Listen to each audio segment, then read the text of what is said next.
This is RTV6 News at 11, working for you. Good evening. I'm Amanda Starantino. And I'm Mark Mullins. We begin tonight at 11 with measures being taken to minimize the risk factor here in central Indiana when it comes to the coronavirus threat. And as the death toll rises around the country, a Carmel school announces it's taking extra precautions. Carmel Clay School sent a letter to parents at Smoky Row Elementary saying one of its teachers who returned from Italy on Friday is voluntarily quarantining his or herself for 14 days. We want to stress the staff member has not been diagnosed with the virus. The school was already paying closer attention to sanitizing areas like doorknobs, bathroom fixtures, phones, and light switches. No coronavirus cases are reported in Indiana. And across the United States, there are now at least 102 illnesses reported and 6 coronavirus-related deaths, all in Washington state. Some of the victims were residents at a nursing home near Seattle. Visitations have been cut off at the facility. I don't get why they won't let the family in. You know, they say it's to protect the community. Well, we've all been out in the community.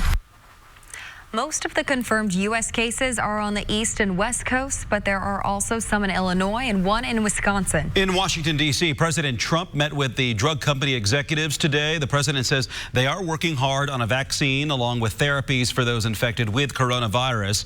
Vice President Mike Pence, who is leading the response to the outbreak, also gave a briefing today. Mr. President has said we're ready for anything, but this is an all-hands-on-deck effort. Today's activity really reflects the President's effort to bring the best minds of private industry together, the best leadership from around the country at every level. Congressional aides say a $7 to $8 billion funding package to fight the virus could be made public as early as tomorrow. The money would finance federal and state response efforts and work to develop a vaccine. Comparisons between the flu and the coronavirus have come up. Working for you, RTV6 reached out to local doctors for perspective.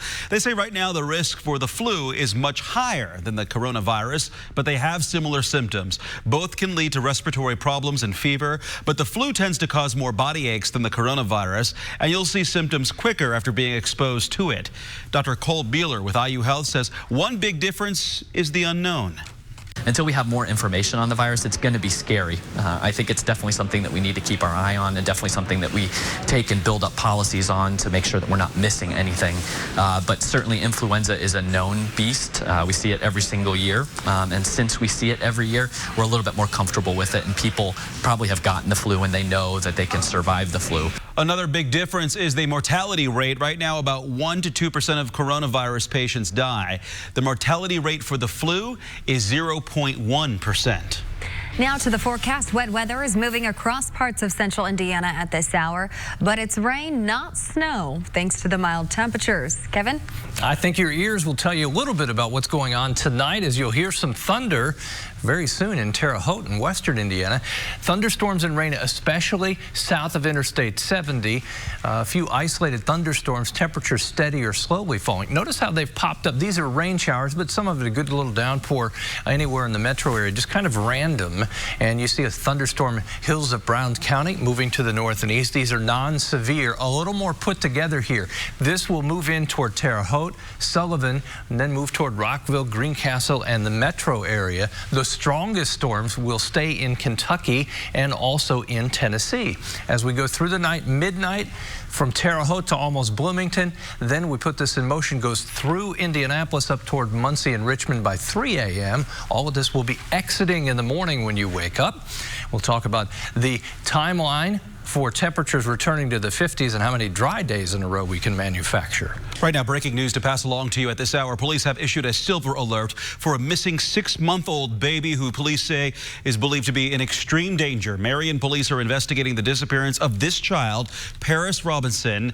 He was last seen just after 6:30 this evening wearing leopard print baby clothes and was in a purple and black car seat with a brown blanket.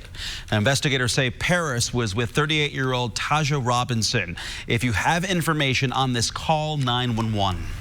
New at 11, Indianapolis Public Schools says bus routes will continue to operate as normal tomorrow, but there may be some delays due to driver shortages. Elementary and middle school IPS students can continue to ride Indigo buses for free. This comes after a major disruption to service on Friday because of a shortage of drivers. More than half of students did not make it to school that day after dozens of drivers and bus attendants called out sick. Superintendent Alicia Johnson says steps are being taken to prevent that from happening again. We'll continue to have conversations with union leadership. We have a conversation with the AFSCME team this morning just to make sure we're all on the same page. Last month, the district approved a new transportation contract with the company First Student. The current contract with Durham School Services will end in June. Transportation staffers that are directly employed by IPS will be laid off from their positions. They will have the option to apply for jobs with First Student. A Columbus manufacturing plant says it's sorry for a sewage spill that sent gallons of contaminated water into a nearby creek. NTN Drive Shaft says it's working with the Indiana Department of Environmental Management to clean up as best as possible. We reached out to IDEM after a concerned neighbor sent us pictures from just after the contamination. IDEM says a fire water main broke inside the facility and 55,000 gallons of oil-contaminated water flowed through the floor drains and into a nearby creek that runs through Sheila Stevens' property. So we're heartbroken. We're heartbroken over it. It's stupid, you know, that this even happened. I want to know what to do. You know, they destroyed my whole property. IDEM says cleanup contractors hired by NTM are using vacuum trucks to collect and properly dispose of the contaminated water. They ask residents to avoid the creek while crews continue their work.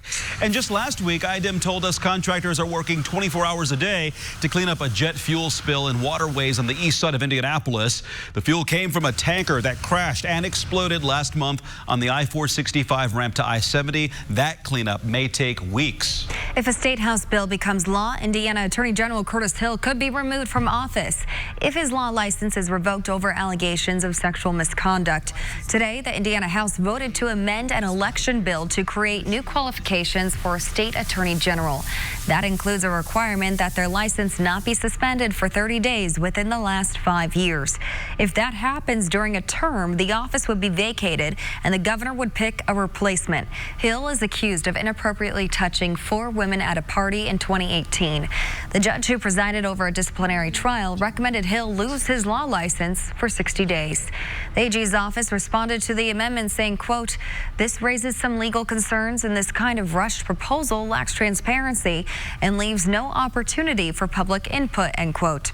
Also today, a federal judge dismissed a civil suit filed by the 4 women accusing Hill of sexual misconduct. The judge said the allegations do not meet the legal standard of a federal law violation. A lawyer representing the women says they will be weighing their next step. Super Tuesday is tomorrow. The remaining Democratic presidential candidates are making their final pitches before more than a dozen states go to the polls. ABC's Serena Marshall shows you how one hopeful is getting big endorsements from 2 former competitors. Once competitors, now Senator Amy Klobuchar and former South Bend Mayor Pete Buttigieg going all in for Joe Biden. That I'm delighted to endorse and support Joe Biden for president. Klobuchar backing out of the race just hours earlier, and Buttigieg Sunday night. I give you the next president of the United States, Joe Biden. Biden hopeful the backing coming ahead of tomorrow's Super Tuesday showdown will help him pull ahead of delegate leader Bernie Sanders, who leads in the poll in delegate-rich states like California and Texas after spending far more money there than Biden. But 12 other states also at the polls tomorrow. In total, a third of all pledged delegates to be determined. So to all of Amy and Pete's millions of supporters, the door is open. Come on in. It's not a 2-man race quite yet, however. Tulsi Gabbard and Elizabeth Warren still in the race, and wildcard Michael Bloomberg, who has already broken every spending record, but whose name will appear on the ballot for the very first time tomorrow. The final pitches to voters coming as President Trump takes to the campaign stage himself. Well, I want to thank you very much, North Carolina. Thank you very much. part of his counter-programming messaging in Charlotte, North Carolina, where the Republican convention is set to be held later this year. Serena Marshall, ABC News, Washington. Coming up, why some small businesses are getting creative to attract workers and why that's a good thing for those in the job market. Back in the day, and we used to keep it real quiet. Now people are more boisterous about it. New and next, how an Indianapolis production of a controversial play is helping women face their toughest traumas. RTV6 is working for you. This is RTV6 News at 11, working for you. This happens, and we need to change that culture, and that's exactly what the play is about. Empowering women by tackling tough subjects like rape and sexual assault. An Indianapolis production of the Vagina Monologues is reminding women to find their voice. Nearly 1 in 3 women experiences sexual violence in her lifetime. That's according to the CDC. And that's one of the reasons a local mental health practice, Empowered Living, Inc., is putting on the play. RTV6's Cornelius Hawker shows you how women are coming together and using words to form a connection. My vagina. A live, wet water village. They invaded it, butchered it. This is just a little bit of what you can expect if you come to Empowered Living's production of the Vagina Monologues this weekend. A lot of the stories that are told, some of them are not pretty. Some of them are hard and raw, but they're actually truthfully their feelings, and they're telling their truth. That's Athena Salisbury, one of the women working to make sure this annual tradition, going on for 9 years now, continues. Local women have been rehearsing these stories for weeks. Many of them deal with rape. Rape is not new, and the more we talk about it, the more we can change that culture. And that's what we're hoping to do with this play. Like so many women, rape is a problem Athena has faced firsthand. I dated somebody, I told him no, and he just kept going. And it took me a long time to realize that I was actually raped. That's one of the biggest reasons these women are taking part in the Vagina Monologues, making sure everyone knows what is and isn't consent, and to give hope to those who've experienced rape or any other type of sexual assault. If you are hurting, you have a safe place to go. If you don't want to try out Empowered Living, for instance, we will find you some help. You do not have to suffer in silence. Working for you in Indianapolis, Cornelius Hawker, RTV6. And performances of the Vagina Monologues will be happening this Friday, Saturday, and Sunday at Launch Indy. Money raised from the event will help Empowered Living to provide free and subsidized services to those needing therapy. How you can buy tickets along with the times of the shows can be found in this story in the RTV6 app. A former high-ranking government official who worked under multiple administrations spoke in Indianapolis tonight. Susan Rice served as National Security Advisor to President Obama. She also worked in various roles in the Clinton administration. Well, this evening, Rice shared her experiences and insights at the IUPUI Campus Center as part of the Stewart Speakers My Vision, My Power series. RTV6 is a proud partner of the Stewart Speaker series, and I was honored to serve as MC for the event. And several people took time out of their schedules today to spread the joy of reading to kids, including elected officials. Indiana Governor Eric Holcomb and Indianapolis Mayor Joe Hogsett took part in National Read Across America Day. Mayor Hogsett read to students at Invent Learning Hub on the southeast side, and Governor Holcomb visited 4th grade classes at Looper Elementary in Shelbyville. Read Across America Day is celebrated on March 2nd in honor of Dr. Seuss's birthday. Just a few minutes ago, Amanda asked me, did I hear the rain outside? I thought I was going crazy. I didn't, but it's indeed happening. And you listen, you may hear some thunder as well, and I'll show you where. Not expecting severe storms in central Indiana overnight. I'll show you where they're more likely in a second. We continue our very wet pattern, not only with the rain overnight into the morning, but the month ahead, the outlook for above average rainfall and also above average temperatures establishing themselves. We got a flavor of that in the last 24 to 48 hours. 62 yesterday, temperatures in the 50s today. Tomorrow, Wednesday and Thursday, 3 more days where temperatures will be at 50 or above.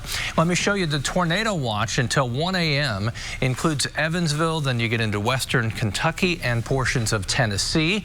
The greatest threat for severe weather will remain down there. We may hear some rumbles of thunder, and you get a quick downpour with some of these isolated patches of rain before this tries to move to the north and east. This little cluster of showers and thunderstorms coming in from Terre Haute north into Vermilion. Wayne County and then over Sullivan. All of that moving east, northeast along Interstate 70. By 1 a.m., that cluster of rain, some downpours, isolated thunder as well, knocking on the door in Indy. By 2 a.m. toward Muncie and areas north and east of Indy with some stronger storms down along the Ohio River. And then all of this starting to exit between 3 and 7 a.m. will put the bulk of the rain off to the east. During the day tomorrow, temperatures again, as we dry out, warm back into the 50s. The other side of the story tomorrow will be the very strong wind. Not so windy first thing in the morning. The winds in the afternoon will really start to kick up, gusting 30 to 35 miles per hour. Afternoon temperatures above the 46-degree average for this time of year, and we're dry through the afternoon. Let's pick up the timeline. Wednesday morning, 4 a.m. We'll have a system brush the northern portion of the state, some snow near South Bend, but I think some rain showers may mix with the snowflake from Lafayette to Kokomo to Peru. Then by the time we get to 11 a.m., that's out of the picture, and we're dry again through the day. Windy Wednesday, not quite as windy as tomorrow afternoon, but still gusts to 25. Temperatures just a little bit cooler, especially northern half of the state. Thursday, not as windy, a mixture of clouds and sunshine, still at 54. It will be cooler as we end the week. 41 on Friday, still in the 40s Saturday, and we bounce right back. Now, as you'll see in the 7-day forecast, and you probably remember this, you need to spring forward, lose an hour this weekend as we do the clock change when you go to bed Saturday night into Sunday. Temperatures, if you want to call it cool, Friday and Saturday, that's true. Other than that, above average. Do you like that time of year? This time of year? Yeah, but I don't like severe weather. So, but you know. I mean, the clock's forward. Oh, sure. I'm all for it. Dave? Do you like any kind of weather, really? Ask the weatherman about that. That's the weather guy. Hey, good evening, guy. You could call it the new normal, except really it's nothing new this season. Another injury changing up the starting five tonight. This time, Victor Oladipo out with a swelling in that surgically repaired right knee. At San Antonio, though, tonight, sluggish start, down by as many as 11, but things pick up in the second. Domantas Sabonis is stealing this left-handed flush. Pacers still down 6, and then Doug McDermott gets hot. How about 4 for 4 from behind the arc? He's getting some perfect passes. All he has to do really is catch and shoot. Pacers go down, well, from being down 11 to up 9 at the half, move ahead to the fourth. Pacers only up 3. Former Tech star Trey Lyles on the drive, but denied by Miles Turner. Maybe a little contact there, but no call. Pacers win 116-111. Malcolm Brogdon, a game-high 26. T.J. Warren had 23. Lyles with 20 in the losing effort. Pacers at the Bucks on ESPN coming up Wednesday night. Okay, maybe a little contact there. March means conference tourney time, and it's ladies first thanks to the Crossroads League Championship. In the end, another sign of just how good Marion's program has become. Brad Brown has more. The Knights and Trojans split their regular season meetings. Marion scored the first 10 points tonight. Katie Giller hammered home 16 in the first 10 minutes. She finished with 21. Taylor answered with the next 11 to take the lead. Becca Books with 3 of her game-high 25 points. But Marion led by 4 after the opening quarter. The Knights followed 25 in the first with 25 in the second. Abby Downer with 3 in the corner, part of a 16-point game. 50-32 was the lead at halftime. Taylor tried to close the gap in the third. Sydney Huffman hits the triple. Taylor hit 14 of those in the game, but Marion was relentless on offense all night. They shot 57% from the field. The threes kept falling, 15 of 25. Macy Lively hit 5 of those. She scored 17 points. No doubt about this one. Marion clinches a 5th straight Crossroads title with a 93-75 final. You get a chance to play for a championship, or you get a chance to play basketball. You get a chance to play, an opportunity to play college basketball. You know, some things happen in life, and you never know what's next. And we're just trying to embrace the moment, live in the moment. We came out with great defensive intensity. You know, we win the games on the defensive end. I think we got a little slacked off a little bit, a little lackadaisical on defense, let them back in.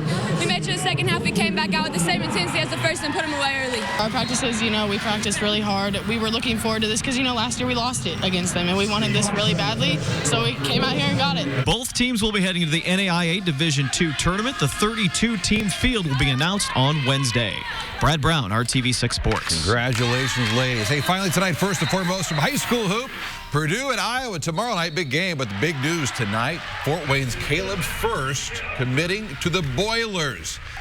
Some highlights of this dude. Watch him. 22 points, 11 rebounds this season. Listed at 6'10", still only a junior. Also recruited by IU, Butler, Michigan State, Notre Dame, among others. A nice get by Purdue tonight, who was the first to offer him a scholarship his freshman year. Spelled the same as first. It really is first and foremost. No relation. Okay. But I'm going to ride his coattails if it's going to be. You really should. Be on him, right? Absolutely. Thanks, Dave. Coming up here, some small businesses are having to do more to stay positive. Why that's a good thing for workers. How can we help you? Hiring Hoosiers is committed to connecting you to job resources and opportunities. And we're also getting perspective on barriers job seekers and employers face. Scripps reporter Alicia Nieves found out some small businesses need to get creative to survive. In New York's capital region, 20 minutes north of the state capitol building, is Tech Valley Office Interiors. Harder situation every day. Ron Dion has owned this small business for 15 years. It's been quite a ride. We opened up and were very successful our first 3 years. Then the Great Recession hit, and we had 4 or 5 years we prefer not to look back at. And ever since then, it has been a steady rise again. Like many small businesses in America, Tech Valley has enjoyed growth in its economy. But with the upside has come a downside of a tight labor market. Before, I could just put an ad up and I would have 50 resumes and have a person within a day or two. Now, I can go 30 days and I'll get 2 or 3 resumes and they're not even qualified for the position. So it's a much harder process. Tech Valley is part of the 88% of small businesses across the country reporting struggling to hire qualified workers in a labor market where there are just more available jobs than people looking for work. Every day. Tech Valley is trying to hire at least 2 full-time positions, but knows in order to do so, it has to be competitive. We're paying a lot more than we were in the past. We're probably paying near $10,000 per employee as a starting salary from where we were 10 years ago. But then we're doing creative things. We have a great compensation package with bonuses and what have you. But more importantly, we've taken the extra step on when we find the right employee and we want them to be part of our team, we will start helping to pay off their college tuition. What are the consequences of not being able to hire the staff that you need or additional staff for a business like yours? The only way a business like mine is going to grow is to be able to grow my staff. So if I can't grow my staff, we're not going to grow as a whole. Stunted growth in any business could eventually lead to loss of business, an even bigger problem. It's very difficult right now. There's more of a strain going on than I think people realize. But in many ways, there's been positives out of it. As we've spoken about, salaries have gone up. The market has caused that. You know, a business understands what they have to do to respond to their needs. I'm Alicia Nieves. Free arch support fitting and test walk at the Good Feet store. You've heard the saying, breakfast is the most important meal of the day. It's so important, students around the country are learning about the benefits of a healthy morning meal. The Colts are teaming up with area schools to celebrate National School Breakfast Week. Snacks Crossing Elementary in Pike Township hosted an event today. Breakfast now just hours away. Yeah. Downpours minutes away. It's happening in Terre Haute, headed toward Rockville, Greencastle. This is zipping to the north and east, just along and north of Interstate 70. Again, not expecting severe weather, but a good downpour. You've heard of Cat in a Hat? Yeah. There's Dave in a hat. Looking good. Cute. Reading to the kids today. Look at that. It's a good look for you. The opposite of Where's Waldo. See ya. Good night. Spotted. I see.